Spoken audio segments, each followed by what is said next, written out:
Scholars, welcome back to Read Aloud. Today we get to finish a picture book of Thurgood Marshall. We talked yesterday about how this is a biography about his life. We've been learning all kinds of different true information about him and his life. A biography gives us factual information about the person's childhood, goals, and accomplishments. We learned about some of those yesterday about Thurgood Marshall. We also know that biographies are normally about important people from the past or present. Thurgood Marshall is one of the important historical figures in our country, and that's why there's this biography about him. Yesterday we discussed how he began to be a serious student and worked so hard in school because he was encouraged by his wife and his goals to fight for justice in the United States. He's been meeting those goals, and we get to continue reading how he did that today. Thurgood Marshall learned from all his teachers at Howard, but especially from Charles Hamilton Houston. Houston taught his students to use the law as a tool to fight segregation and discrimination. Houston worked for the NAACP. He was the first African American to win a case before the United States Supreme Court. Thurgood Marshall graduated Howard University Law School in 1933 at the top of his class and opened a law office in Baltimore. The next year, he began to work for Charles Hamilton Houston and the NAACP. I'm going to stop and think about why Thurgood decided to work for Charles Hamilton Houston and the NAACP. Let's go back to what we were using the other day to answer character motivation questions.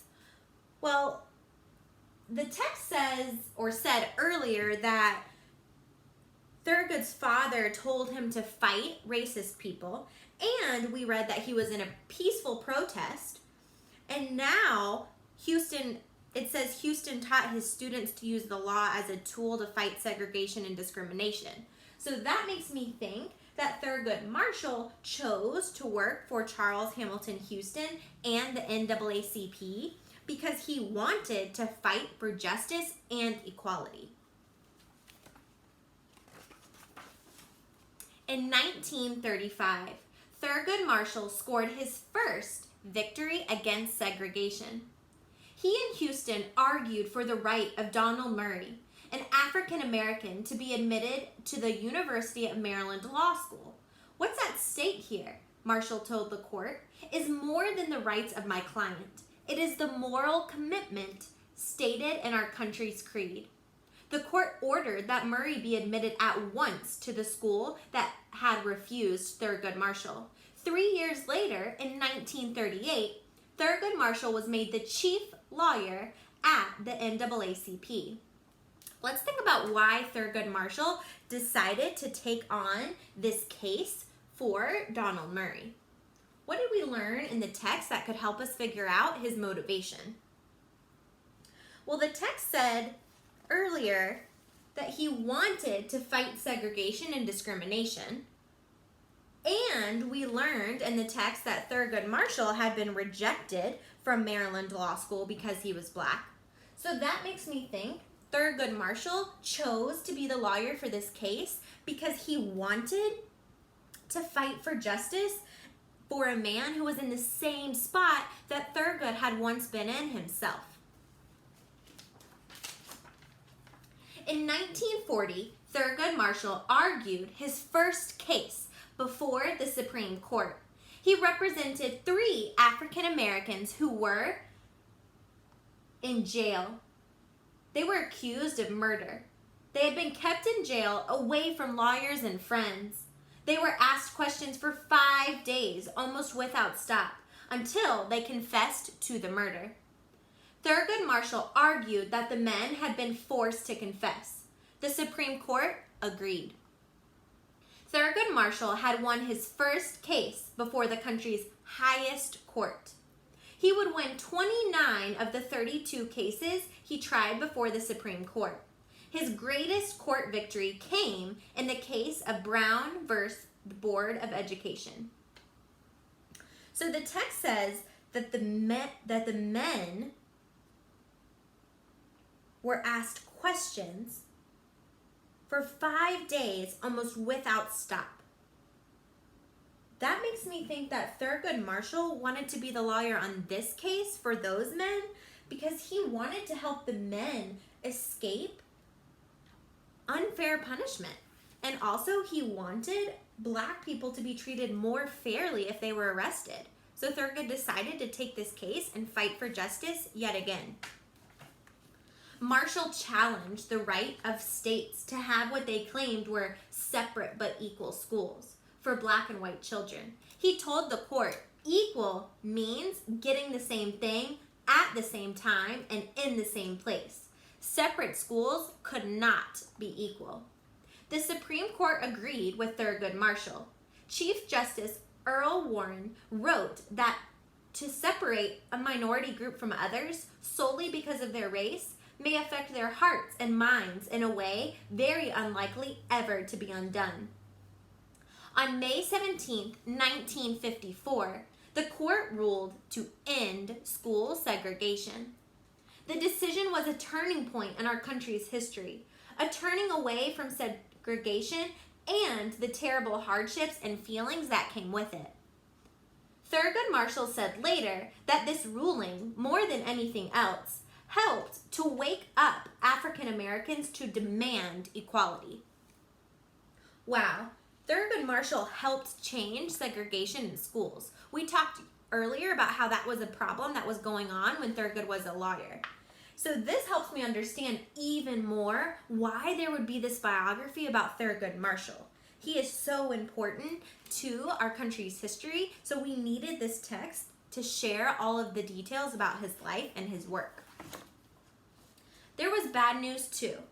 In 1954, for Thurgood Marshall, his wife, Vivian, told him she had cancer. Marshall stopped working to stay home with her. She would have done the same for me, he said. Vivian Marshall died in February 1955. Later that year, Marshall met Cecilia, a woman who worked for the NAACP. She shared many interests and they loved being together.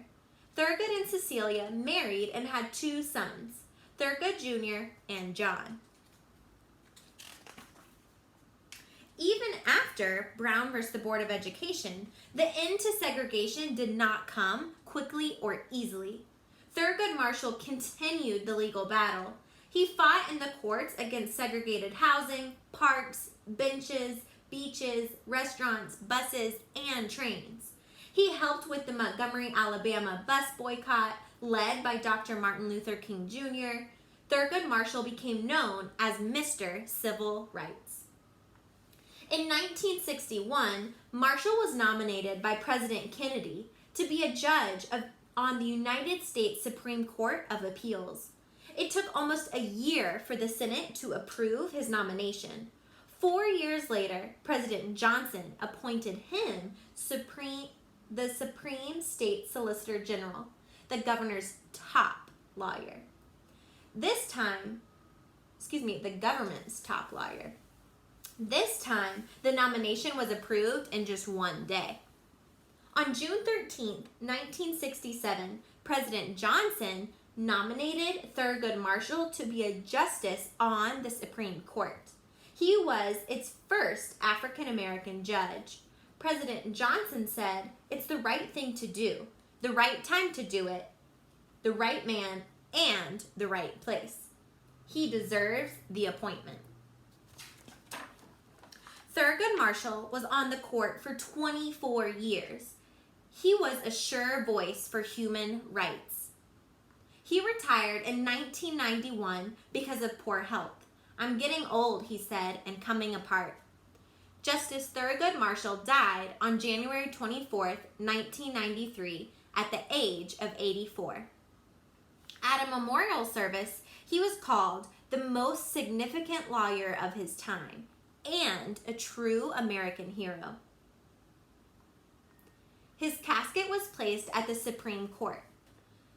One of the many thousands who came to say goodbye to Justice Thurgood Marshall left this note: "You will be remembered." So we know that biographies are often about important historical figures. Why is Thurgood Marshall considered such an important historical figure? That's what you're thinking about now and what you're going to respond to on a piece of paper or on a note. Why is Thurgood Marshall considered an important historical figure? Why is he someone so important from the past that we need to continue learning and talking about?